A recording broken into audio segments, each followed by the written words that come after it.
What's up, everyone?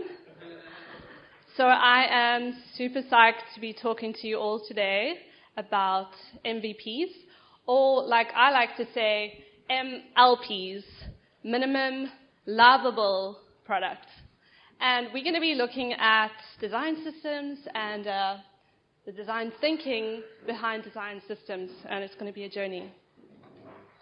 So my name is Lauren Green, and I'm a UX UI designer as well as an Android engineer at Snap Mobile. But also, I'm a yogi, a dancer, a fine contemporary artist, a baker, an animation enthusiast, as well as a light worker. So what's a light worker? I don't see it on the thing, by the way. So a light worker is someone who transmutes darkness into light. They're often people who have endured some sort of hardship or trauma in their lives, and they understand that these challenges are not meant to break them. These challenges are an opportunity for insight and for healing. And their goal is to share this journey with others. So before we start, I'm going to start with some affirmations. So the first one, why is it so easy for me to exude confidence? I let go of fear of judgment from others and allow myself to share authentically. People are interested in what I have to say. I'm pumped and grateful to present to y'all today. So how do we design an app to raise your vibration? Or in other words, to make you happier? Well, firstly, what is happiness? And happiness is different for everyone. What makes me happy may not necessarily make you happy. And what it requires is for you to really self-reflect on what makes you happy, what brings you joy. And we can have a look at this diagram over here, the vibrational scale of consciousness. So in this scale, we have the suffering getting by all the way to the ultimate consciousness state. In the suffering state, one is contracted. You feel emotions such as shame, guilt, apathy, grief, fear, and so on. Then we have the getting by states, desire, anger, pride, courage, and then neutrality.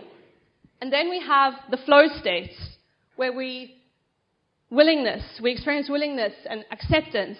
And then finally, ultimate consciousness, where we experience things like reason, love, peace, and finally, enlightenment, the ultimate happiness, you could say. But happiness is a choice.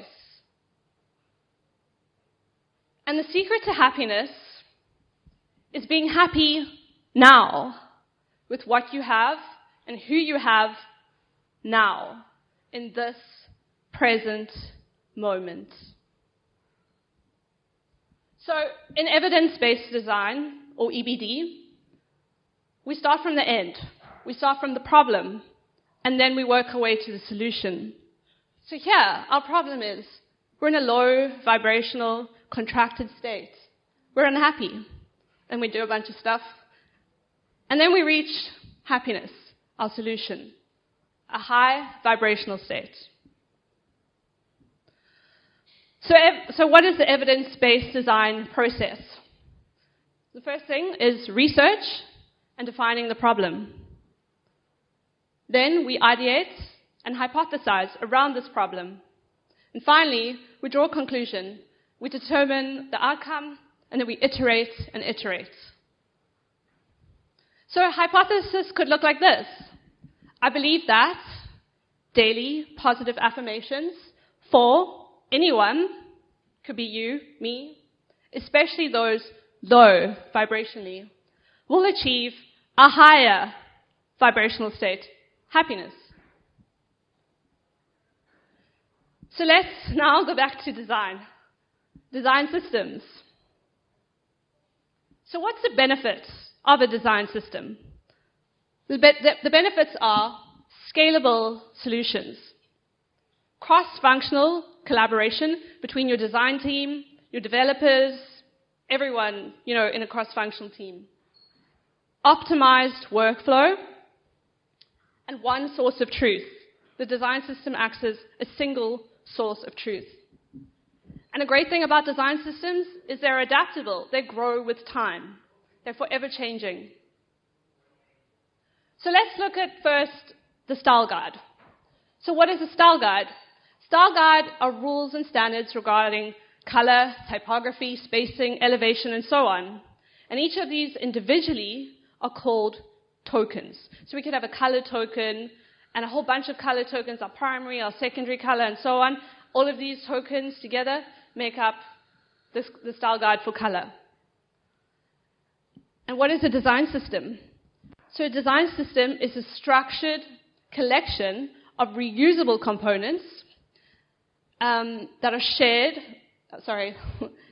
reusable components that are governed by the rules we define, our style guide. So before we look at a better definition of a design system, I don't know if anyone's familiar with Dirk Gently, but think of it like this. Everything is connected. So design systems. We have the tokens. I don't know if this thing is working. So we have tokens, right? So I mentioned tokens were like the individual things in the style guide, like color primary. That is a token, a color token. Those tokens make up our style guide.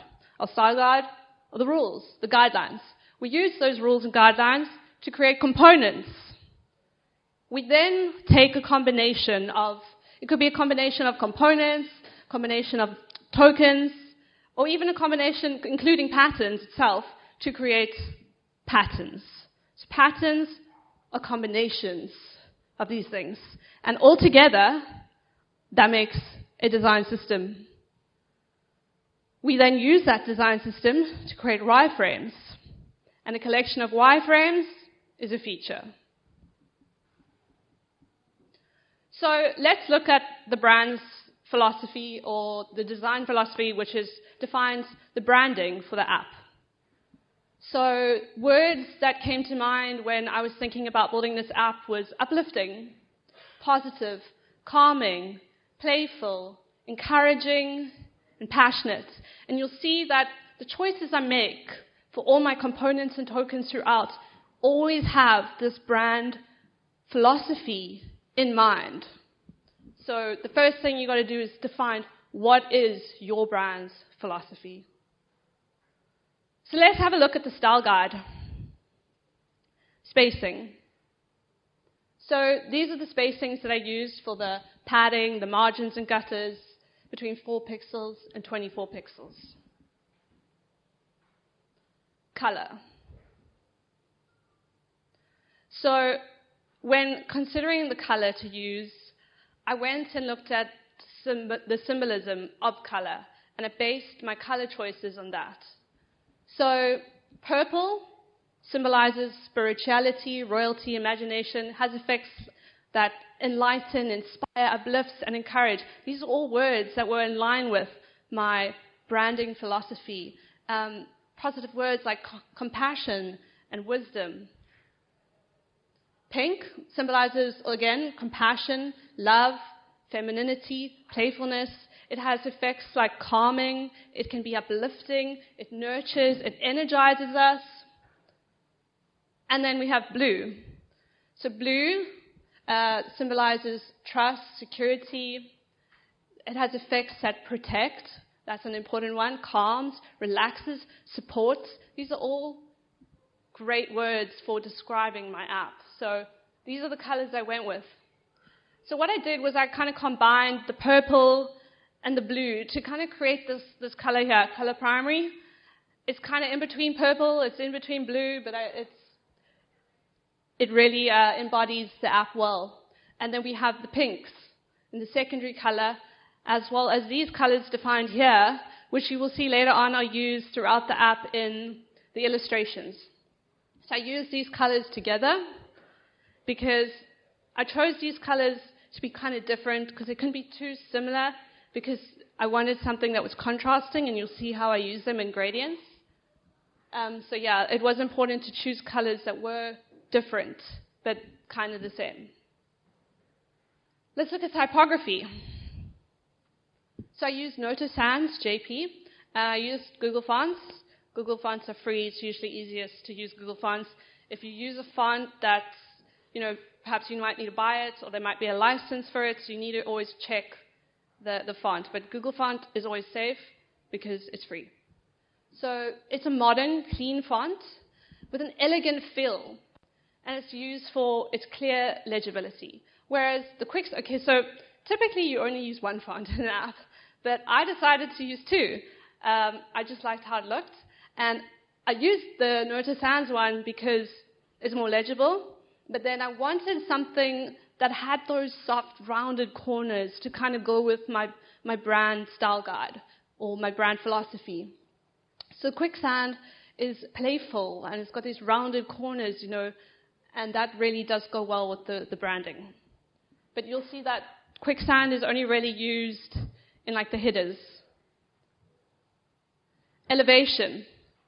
So elevation is really important to add to your components because it makes it look like the component is elevated. For example, you have a fab. It looks pretty flat without elevation, but elevation needs to be used well. It's got to be subtle. It's got to be there, but it's not obvious that it's there. It just looks like it's kind of floating on top of the rest of your design. Radius.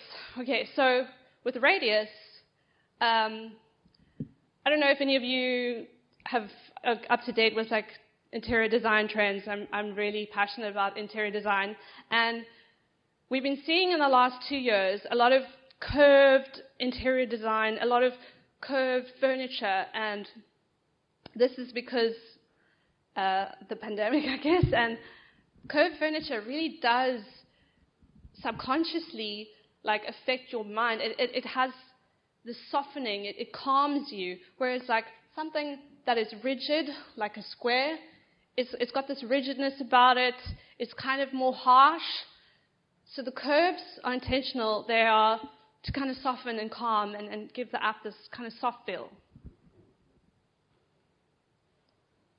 So let's build a button using all of our tokens, a button as a component. So the button component, we can look at the color, the typography, spacing, radius, and elevation. So color, so first I just defined the size of the button, and then I applied the color. So for this here, I went with color primary. Next, typography.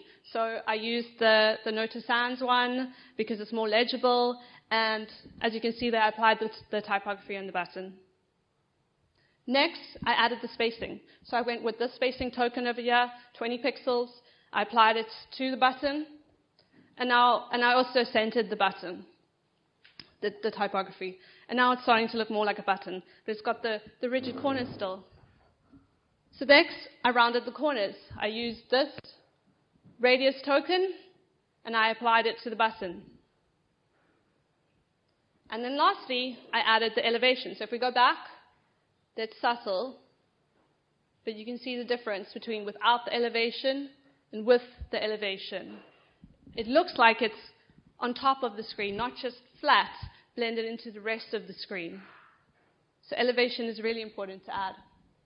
So now I've got a button. Using all those tokens that I defined in my style guide, I have a component, a button.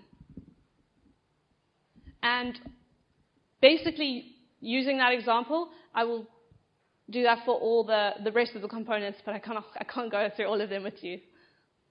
So we'll look at buttons quickly. So the fab button, initially I had just a plus because that's how fab buttons are usually done. But I thought, wouldn't it be really cool to have an icon on the fab button? And then in each screen, on the menu navigation bar, relative to each feature, I would have the icons aligning. So I put the icons in the fab. I've never seen this before, but I just thought it was cool. And then the buttons that we just showed you now, we've got the enabled and the disabled state. So next we're going to look at the toolbar and the status bar. So that's the status bar at the top and then the toolbar. So basically, something that a lot of people and a lot of designers and apps never really take into consideration is the color of the toolbar. And I love implementing color in the toolbar. It just makes it look more unique. People usually just use the default, but it's not that difficult. It's like a line of code that you add, and it just looks so much better, so much more on brand. So I went with the same color background for the toolbar and the status bar. It kind of just makes the whole thing all blend in together, which looks really nice.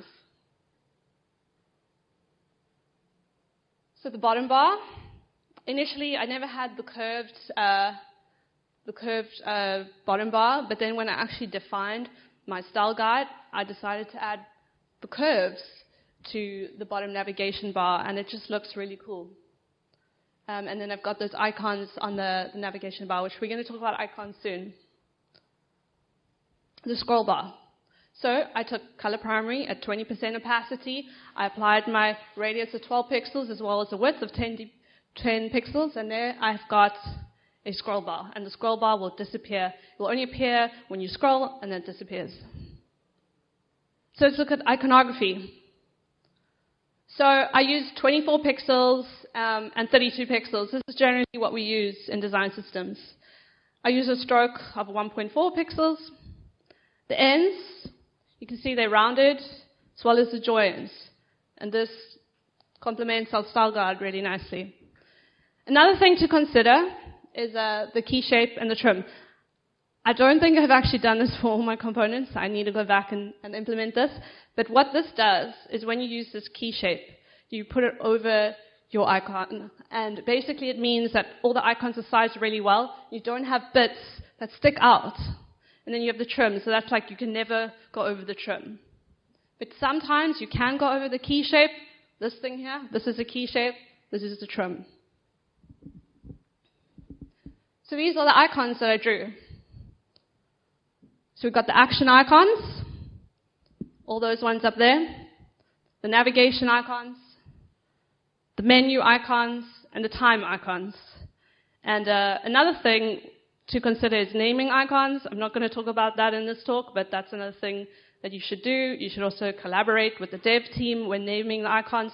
Make sure the icons are the same name across all the platforms, the iOS, Android, and web.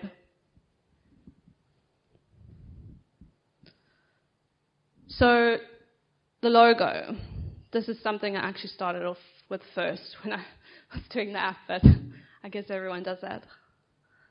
So the symbolism behind the logo is strength, resilience, enlightenment, and rebirth. And the lotus represents that perfectly. So this is some of my initial drawings of the lotus logo. And again, you know, it's important that you consider things like the stroke, the width of the stroke, and so on. It needs to be consistent with your icons. So there is what I put together for the logo for Lotus. And the app is also called Lotus. So next we're going to look at bottom sheets and card backgrounds. Okay, so what I did was I took these colors for the illustrations. I applied a gradient to them. I then took this illustration. So this is actually what I used to create the logo. And I thought, well, this might be kind of cool to have as an illustration in a background. I used a radius of 18 and 30 for the bottom sheet, for the card and the bottom sheet respectively, and then an elevation token as well. And then we get these really cool backgrounds. And these are the cards that are used in the grid layout. And then the same applies for the bottom sheets, which are going to pop up. So again, we've got the gradients and the background and the lotus flower in the background. So let's have a look at illustrations. So for the illustrations, I almost created like a mini style guide for the illustrations. So these are all reusable components, and they can be used to build more illustrations. So we've got the details at the top, the little sparkles and the lotus and the cloud. We've got the background, and that's got the gradient, and that ties into the rest of the branding of the app. Then we've got the brain character, so that there's the body, and then the face, the legs and the arms, and then the heart, body, and so on. And then when we put these all together, we get something like this. So we can go from that to that. And when I was doing research for the illustrations, I kind of did the wireframing first, and then I did the illustrations afterwards, because I wanted the illustrations to really embody what the wireframes were about. And, you know, it's important to not overuse illustrations, and it's important to use them in the correct places. So I use them in kind of like placeholder screens where we don't have any affirmations yet, or maybe they're used in like some kind of dialogue, and so on. So yeah, these characters, the brain, the heart, the brain represents the mind, the heart represents the body, and the lotus represents the soul. And all these things together make up who we are. So when I initially did illustrations, I actually used a free site, and then I decided, let me try create my own illustrations. I didn't want to use something generic. And then I based these illustrations of some of like the emotions I wanted to show throughout the app. Okay, so now let's look at patterns. Patterns being combinations of components, tokens, other patterns, and so on. So let's look at the card. So we use that background component. We use the bell icon. We then use our spacing token of 16 pixels, the typography token, the notice sans.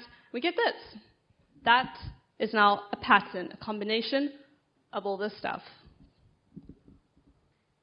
Bottom sheets. So again, we use our bottom sheet background, we use the button component, the typography and spacing tokens, and then we get something like this. And lastly, the alert dialog, which again is a combination of components and tokens. We have a dim in the background. We have like a card with a rounded corner. We have the buttons. We have the close icon and the typography, as well as the spacing that we defined in our style guide. Okay, so let's look at a simplified BFD, or block flow diagram. So this is how, before we do the wireframes, we would do some kind of documentation for a simple block flow diagram, and this is just a really simple one just to portray the wireframing, but in reality it was a little bit more complex than this. So the customer clicks on the affirmation tab, the floating action button. The bottom sheet will then appear with a text input. The user will enter in their affirmation, so they will fill in that text input field and click then the OK button. Will go from disabled to enabled. The customer will click OK, and then the affirmation text will get placed on the card in the grid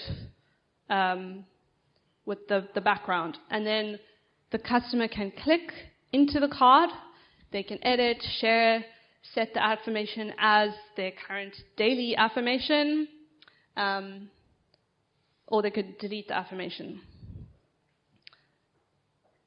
So initially, when I was doing my wireframing, I actually don't have pictures of the initial wireframing, unfortunately. I think I just used my low fidelity designs and kind of turned them into high fidelity designs. And some of my designs were literally scribbles on little random pieces of paper that I threw away afterwards. So this was kind of like one of my early high fidelity designs. Generally, we do start with low fidelity, and then we go to high fidelity. But with a well-established design system, it kind of cuts out the low fidelity designs. You can kind of just go straight into high fidelity designs. So it makes designing so much faster and more efficient, because basically what you're doing, you've got all these reusable components, and you're just like dragging them into your screen, and there you've got a high fidelity design already. And it also makes creating new components so much easier, because you already have all the spacing tokens and the color tokens. You don't need to think about those things anymore. You just got to use them. You just got to apply all the rules and create new components. So it's so much faster. And another thing is accessibility. I mean, look at this design. It's not accessible. The color of the text and the background, it's not the right choice. And this is something that initially I hadn't really thought about. And then when I started doing a design system, I was like, okay, that's not acceptable. That's not accessible. And so I had to change it. So it really makes you consider all these things. So let's put all of it together now and create the affirmation feature. Feature being a collection of wireframes. And there we have it. So here is where the landing screen. It says, let's get you started on your affirmation journey. Customer will come here, click on the fab. The bottom sheet will appear, and it will say a little hint, what would you like to affirm? The button is disabled, but then when the customer clicks onto this and starts typing in an affirmation, it becomes enabled. The customer will click OK, and then the affirmation gets placed in this grid. And here we can see the first affirmation there. It's labeled from Monday to Sunday. And the customer can then click on that affirmation. They can edit it directly over here. They can delete the affirmation. They can share the affirmation. Or they can click that bell icon. So the bell icon will be the current daily affirmation, so whichever day you're on. So you can change that. And how the affirmations would work is there would be like a push notification to your phone, and you would decide how many times a day you want to get that push notification. And psychology suggests that you should repeat an affirmation 5 times a day, at least. So you get the push notification, you read it to yourself, you read it out loud, and then you move on with your day. All right, so thank you to everyone for coming along on Lotus's MLP journey. Just a shout out to all my awesome colleagues, some of you here today, thank you for the support, and to Snap Mobile, who have to help me to grow into the designer that I am today. A special thanks to Johanni, Anne, Pierre and Marvin for all their support, and to Koi and Anna Silva for always inspiring me. You can follow me over here, Lauren Kite Green, on Twitter. This is just a picture of the screens. This one here is the splash screen, and I did some animation there. And then this is like the onboarding journey screen over here. And a little affirmation to myself. I'm so proud of myself for doing this presentation. And just lastly, to end off, don't let one bad day make you forget all your progress. And on that affirmation of being so proud of myself, I really am so proud of myself. There were so many times where I actually wanted to message the organizers and just cancel my presentation because I was like, I don't know if I'm ready to share this. And a month ago, my best friend passed away, and it's been really hard. And I can attest that affirmations really, really do work. I'm so grateful for this, and I'm so grateful to all of you for being here today. Thank you.